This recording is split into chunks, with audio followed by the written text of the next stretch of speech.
এটা তো কোনোভাবে এয়ারপোর্ট মনে হচ্ছে না, একটা ক্লাবে বা শিপের একটা ফিল আছে এখানে। গুয়াংজু এয়ারপোর্টে অ্যারাইভাল হল থেকে বের হওয়ার পরে ডিপার্চার হলের টার্মিনাল 1-এর গেট নাম্বার 10 রয়েছে এই যে শাটল বাস সার্ভিস সম্পূর্ণ ফ্রিতে, যে এখানে নিচে উল্লেখ করা রয়েছে এয়ারপোর্ট শাটল বাস ফ্রি। এই স্টেশন থেকে আমি এখন আসলাম, এটার ঠিক পাশেই এদিকটা হচ্ছে ক্যান্টনের গেটটা। হঠাৎ আমি দেখলাম এখানে সবাইকে উপরের দিকে তাকাচ্ছে, তো সাডেনলি আমি যখন উপরের দিকে তাকালাম, এই আমার পিছনে সেই ক্যান্টন টাওয়ার, আপনারা দেখতে পাচ্ছেন Canton tower. Canton tower observation desk visit করতে হলে আপনাকে এই টিকিট কাউন্টার থেকে টিকিট নিতে হবে, কিন্তু অ্যাকচুয়ালি দেখেন টিকিট কাউন্টারের টিকিট কে সেল করতেছে।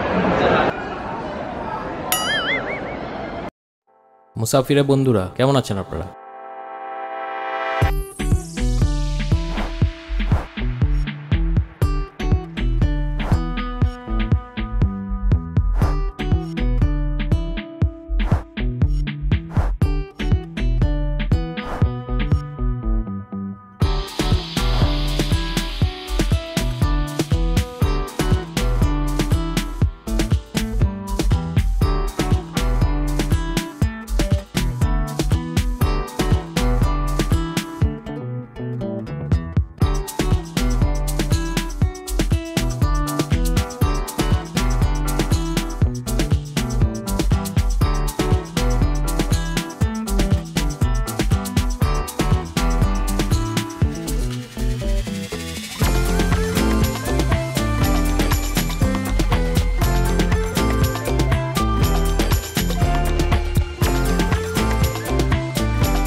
ইন্টেরিয়রটা এমন করছে পুরা একটা প্লেনের শেপ দিছে আর কি, জোস না? আর ওইটা তো মনে হয় ক্লাবে আমরা এন্টার করতেছি, ওইখানে টোটাল ক্লাবের একটা ফিল।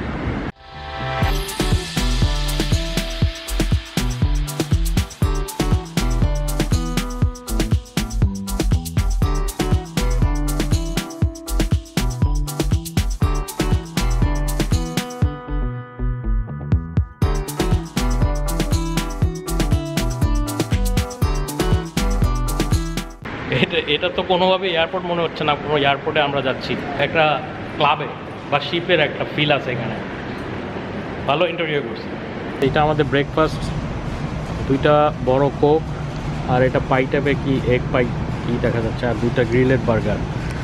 তো এটা আমাদের বিল পড়েছে বাংলাদেশি টাকায় 600 টাকা, মানে দুইটা না 600 টাকা করে আর কি বাংলাদেশি টাকায়।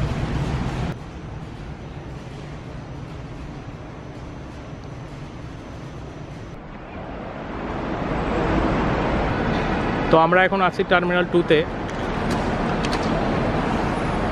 সো এখানে একটা কনফিউশন আছে, টার্মিনাল 2-তে যদি আপনি এই পাশটা থেকে ঢুকেন, তো সেখানে আপনি সব জায়গায় দেখবেন যে ডোমেস্টিক এই সাইনটা দেওয়া আছে, ডোমেস্টিক ডিপার্চার এই যে এরকম সাইনটা দেওয়া আছে। তো এক সময় মনে হবে যে এটা মনে হয় কোনো ডোমেস্টিক এয়ারপোর্ট বা কোনো কিছু, সেরকমটা না। এটার একটা পোর্শনে একটা পাশে, যেমন এই পাশটা রয়েছে আপনার ডোমেস্টিকের গেটগুলো, আবার এই পাশে আপনার রয়েছে এই সাইডে, ওইখানেই রয়েছে আপনার যে ইন্টারন্যাশনাল ডিপার্চারগুলো, যেখানে আপনার ইউএস বাংলা, এয়ার এশিয়া, আরও অনেকগুলো এয়ারলাইন্স। এই যে এখানে একটা লিস্ট আছে, যেখানে টার্মিনাল 2-তে এই টার্মিনাল 2 এই এয়ারলাইন্সগুলো এখান থেকে।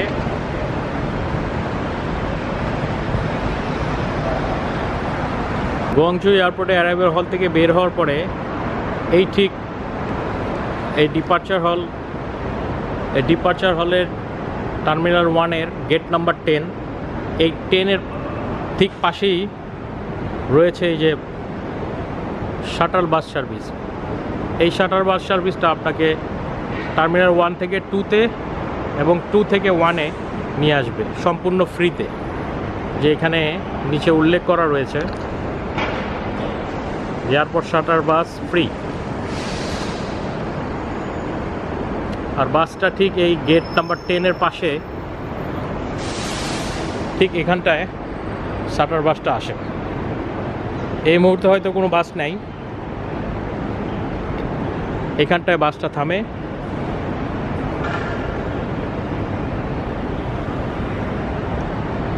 ওইখানে দুইটা বাস দেখা যাচ্ছে, ওইদিকে কিছু বাস দেখা যাচ্ছে, সেটা মনে হয় অন্য রুটের। তো এখান থেকে আপনারা ওই টার্মিনাল 2-তে যেতে পারবেন, আপনার টার্মিনাল 2 থেকে আসতে পারবেন ফ্রিতে। নর্মালি এখানে আপনার টার্মিনাল থেকে বের হওয়ার পরে অনেক ট্যাক্সি ড্রাইভার আপনাকে বলবে হোটেল বা টার্মিনাল 2-তে, টার্মিনাল 2 20 ইয়েন, টার্মিনাল 2 20 ইয়েন বলে আপনাকে নিয়ে যাবে। তো এটা আপনি 20 ইয়েন না দিয়ে আপনি ফ্রিতে যেতে পারবেন, একটুখানি দেখলেই আপনি সেটা বুঝতে পারবেন, যেখানে আপনার 20 ইয়েনও সেভ হবে। সো আমরা যারা জানি না তারা দেখা যাচ্ছে তাড়াহুড়ো করে ট্যাক্সি দিয়ে ফ্লাইট থাকলে চলে যায়, একটু সময় নিয়ে বের হলে এই জিনিসগুলো ম্যানেজ করা যায়। যেমন অন্য কোনো প্রভিন্সে যদি আপনি যেতে হয়, তো আপনি এখানে নামার পরে ডোমেস্টিক টার্মিনাল যেতে হলেও আপনার কিন্তু শাটল সার্ভিস নিয়ে যেতে হবে, সেটা ফ্রিতে।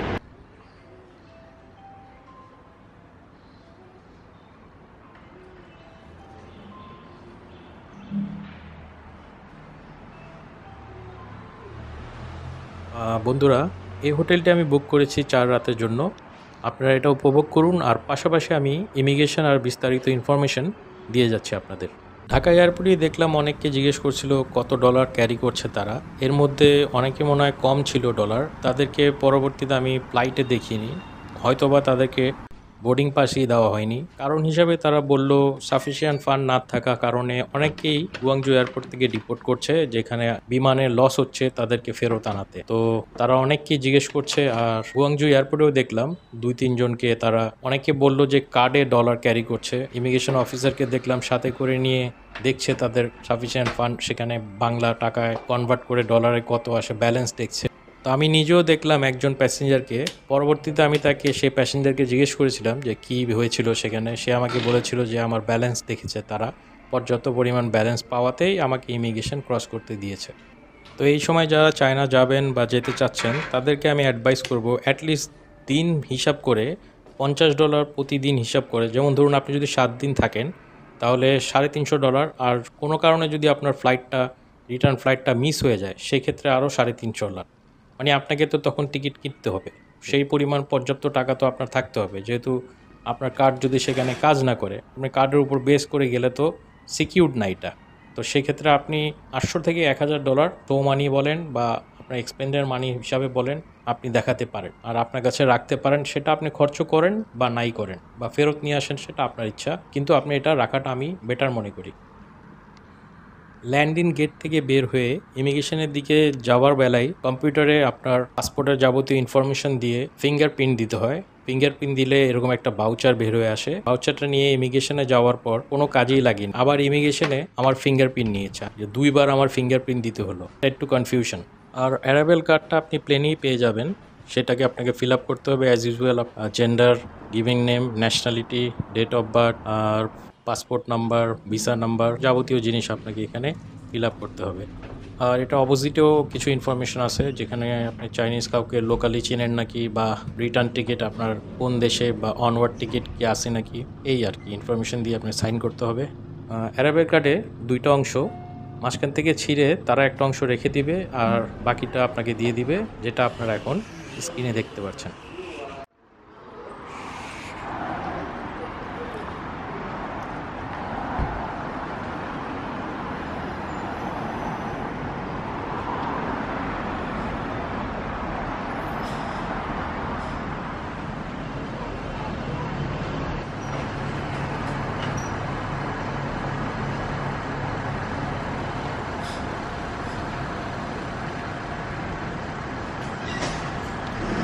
আমার ডলার ভাঙানোর জন্য আমি এই ব্যাংকটা আসলাম এখন। এই ব্যাংকটার নাম হচ্ছে ICBC। দেখি ভিতরে গিয়ে ডলার ভাঙতে পাই নাকি। আর মানি এক্সচেঞ্জ এখানে আমি কোথাও দেখিনি, ওইদিকে হয়তো বা এদিকে একটু কমার্শিয়াল জোন দেখা যায়, কোনো একদিকে হয়তো পেতে পারি। আরও 3টা ব্যাংক দেখার পরে আমি এই ব্যাংকে $100 ভাঙাই ট্রাইবেসে। স্ক্রিনে আপনারা দেখতে পাচ্ছেন আমি কারেন্সি রেটে কত পেয়েছিলাম। আমার 15 টাকা 90 পয়সা করে পড়েছিল পার চাইনিজ ইয়ং। 100 USD বিপরীতে আমি 726.55 ইয়ং পেয়েছিলাম। বাকি ব্যাংকগুলো থেকে এই ব্যাংকটাই ভালো রেট দিচ্ছে ডলার এক্সচেঞ্জের ক্ষেত্রে। আর আপনারা যখন আসবেন এখানে, আমার মনে হয় আপনারা এখান থেকে ভাঙালেই ভালো রেটটা পাবেন এই ব্যাংকটা থেকে। এই স্টেশন থেকে আমি এখন আসলাম, এটার ঠিক পাশেই এদিকটা হচ্ছে ক্যান্টনের গেটটা। হঠাৎ আমি দেখলাম এখানে সবাইকে উপরের দিকে তাকাচ্ছে। তো সাডেনলি আমি যখন উপরের দিকে তাকালাম, এই আমার পিছনে সেই ক্যান্টন টাওয়ার। আপনারা দেখতে পাচ্ছেন ক্যান্টন টাওয়ার।